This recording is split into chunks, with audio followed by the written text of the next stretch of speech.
ही पूछता है। तो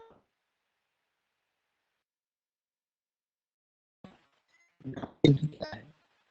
देखो, विराम का अर्थ होता है ठहराव, रुकना। अगर हम लिखते समय विराम को प्रकट करने के लिए जो भी चिन्ह का प्रयोग करते हैं उसे हम विराम चिन्ह कहते हैं। देखो, विराम अभी तक हम लोगों ने पढ़ा था कि पूर्ण,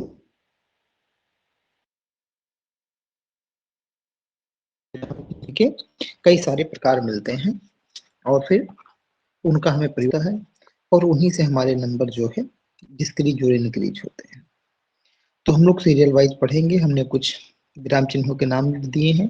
ये साम चिन्ह है आपका, अल्प विराम है, अर्ध विराम है, उप विराम है, अपूर्ण विराम है, पूर्ण विराम है, प्रश्न चिन्ह है, विस्मय चिन्ह है, निर्देशक चिन्ह है, कोष्टक चिन्ह है, उद्धरण चिन्ह है, योजक चिन्ह है, लाघु चिन्ह है और विवरण चिन्ह है।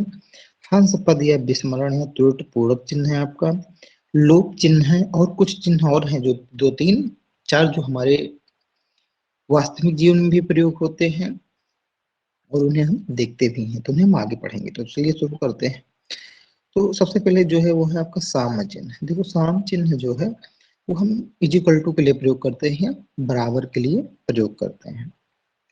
तो हम आएंगे सीरियल नंबर में, पहला है आपका अल्प विराम। देखिए, अल्प विराम का जो प्रयोग होता है वहां पर करते हैं जहां पर एकदम थोड़ी दूर देर के लिए ही रुकना पड़ता है, वहां पर अल्प विराम चिन्ह का प्रयोग होता है। जैसे नदी कामा पर्वत कामा खेत कामा आमोद कामा प्रमोद कामा गंगा कामा में जो भी आप लगाते जाएंगे तो ये क्या है, आपका अल्प विराम है। दूसरे नंबर पर आपका जो है वो अर्ध विराम है। अर्ध विराम का चिन्ह आप लोग देख ही रहे होंगे, ये है आपका अर्ध, क्या है, ये आपका अर्ध विराम है। देखिए, जहां पर अल्प विराम की अपेक्षा कुछ अधिक देर तक अगर रुकना पड़ता है, अल्प विराम की अपेक्षा कुछ अधिक देर तक रुकना पड़ता है, लेकिन आपका अर्ध विराम का वहां पर प्रयोग होता है, ठीक है। और उप विराम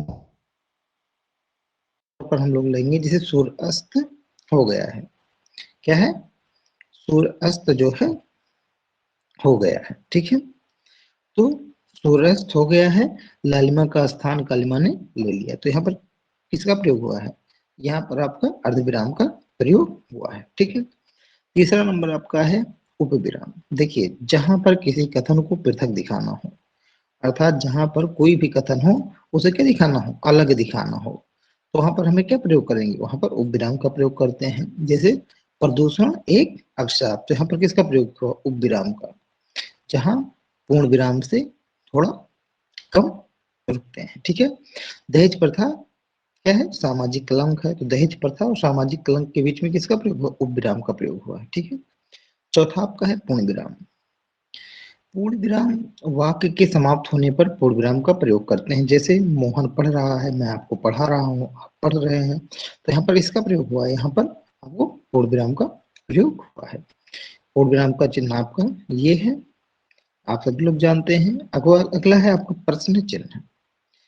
ये आप सभी लोग जानते होंगे, अगर हम किसी से कोई प्रश्न पूछते हैं जहां पर सवाल पैदा होता है तो आपका क्या होता है, वो आपका प्रश्न चिन्ह होता है, ये प्रश्नवाचक वाक्य होता है, तो वहां पर हमें प्रश्न चिन्ह का प्रयोग करना है। इसका प्रयोग प्रश्नवाचक वाक्यों के अंत में करते हैं। जैसे आप क्या कर रहे हो, वह कैसे हैं, वह क्या लिख रहा है, तो यहाँ पर क्या प्रयोग हुआ है, यहाँ पर प्रश्न पूछा जा रहा है, इसलिए प्रश्नवाचक चिन्ह का प्रयोग होगा, ठीक है। फिर आपका आ गया विस्मयवाचक चिन्ह। ये विस्मय चिन्ह, यह देखिए विस्मयादि बोधक के आगे लगाया जाता है। किसके आगे लगाया जाता है, विस्मयादि बोधक और वो शब्द के आगे लगाया जाता है। जैसे हाय वह मारा गया। देखिए, विस्मय चिन्ह का प्रयोग हम वहां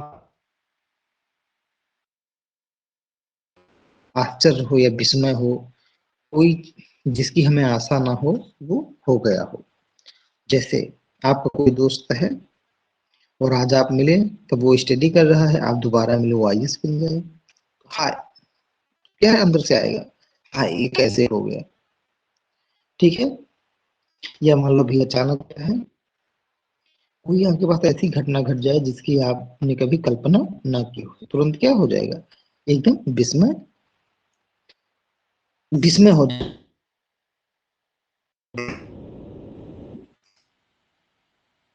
सकते हैं। आपका अगला क्या है, निर्देशक चिन्ह।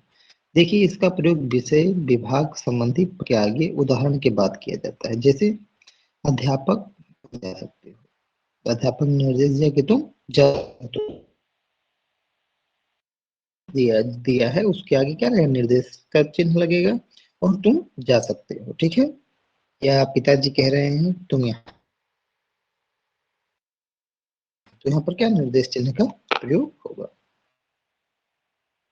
देखिए हम लोगों ने इंग्लिश में क्या क्या पढ़ा था, छोटा ब्रैकेट, मझला ब्रैकेट और बड़ा ब्रैकेट। लेकिन हिंदी में आपका जो है मोस्टली जो है वो छोटा ब्रैकेट का प्रयोग होता है, और कोष्टक चिन्ह का जो प्रयोग होता है वो अर्थ को और अधिक स्पष्ट करने के लिए शब्द या वाक्यांश को कोष्टक के भीतर लिख दिया जाता है।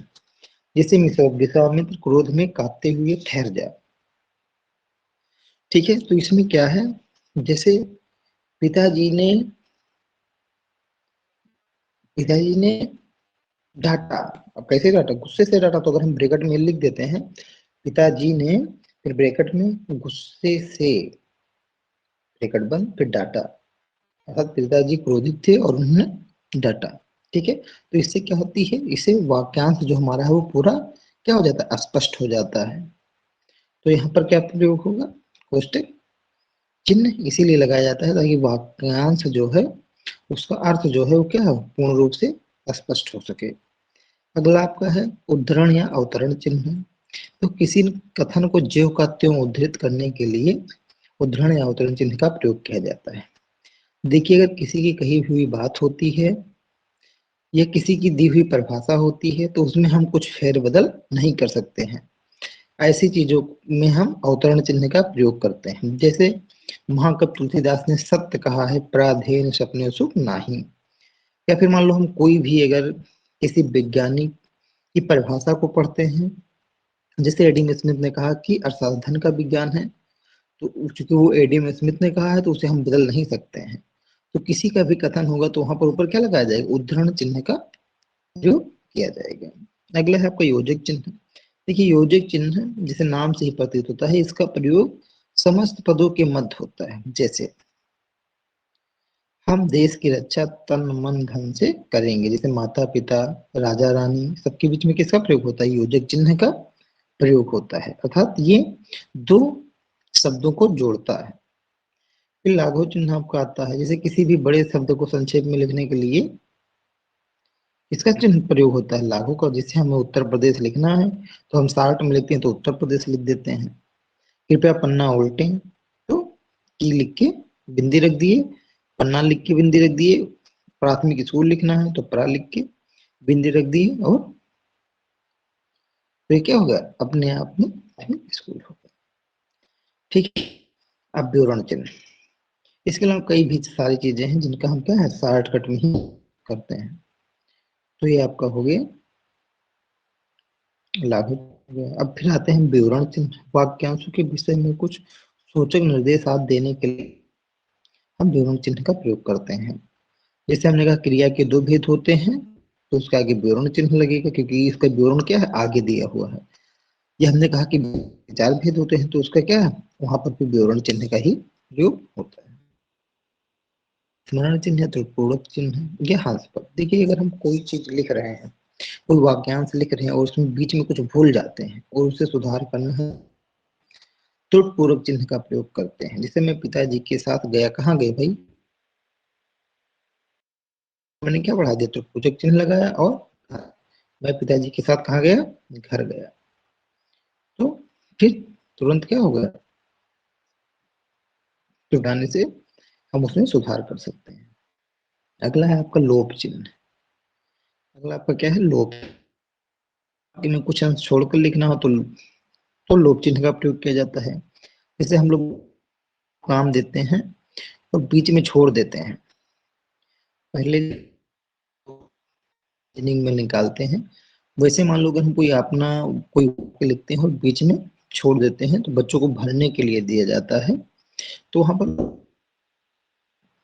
जैसे परीक्षा की घड़ी आ गई है, डॉट डॉट डॉट भरेंगे, या पापा डॉट डॉट डॉट देखने गए हैं, तो क्या हो जाएगा, या तो मेला देखने गए हैं या तो बाजार देखने, जो भी होगा वो बीच में जो हम स्पेस छोड़ते हैं वो आपका लोप चिन्ह होता है। देखिए और तुल्यता चिन्ह एक ही है जो बराबर की भावना का बोध कराता है कि जो लेफ्ट और राइट में जो चीजें लिखी हुई हैं वो क्या है, सेम है।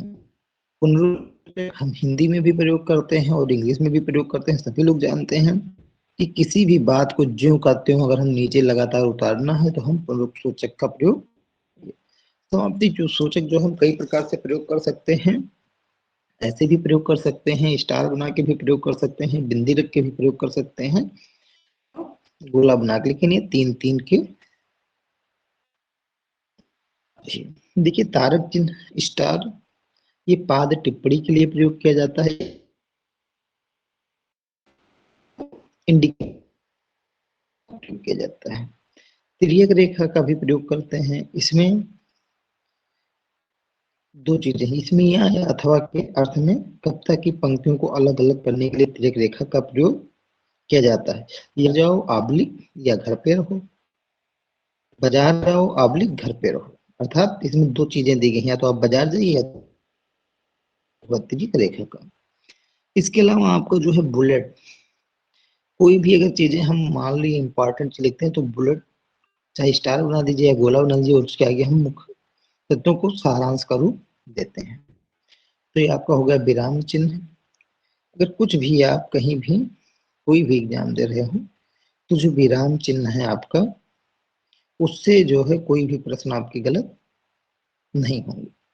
इसके अलावा अगर आप लोगों को इसमें कुछ डाउट लग रहा है या कुछ आपको लग रहा है कि कुछ पूछना है तो आप लोग कमेंट में कर सकते हैं और आपकी जो डाउट